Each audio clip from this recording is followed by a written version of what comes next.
Hello mga kahabi ni Lilet! Welcome to another video of making trapo.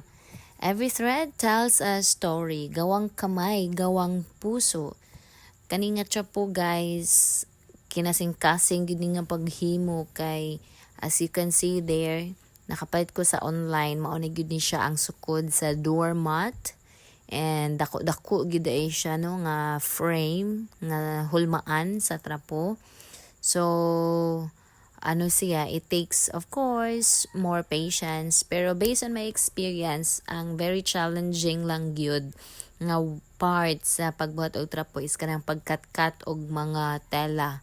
Kay naagid siya dapat sukod 1 inch sa mga baga and then 1.5 inch sa nipis. But lingaw siya guys, pang ano gid siya, pang pastime instead of babad sa cellphone, sa mga videos, reels and everything. Nindot nga na ay pastime ba. Just like this one, another additional source of income, because nowadays grabe kataas sa pamalito no. Taas kang inflation na to nowadays. Mo nang we need another source of income. So, hinay-hinay lang and magpadayon sa kinabuhi. Muna ang model guys.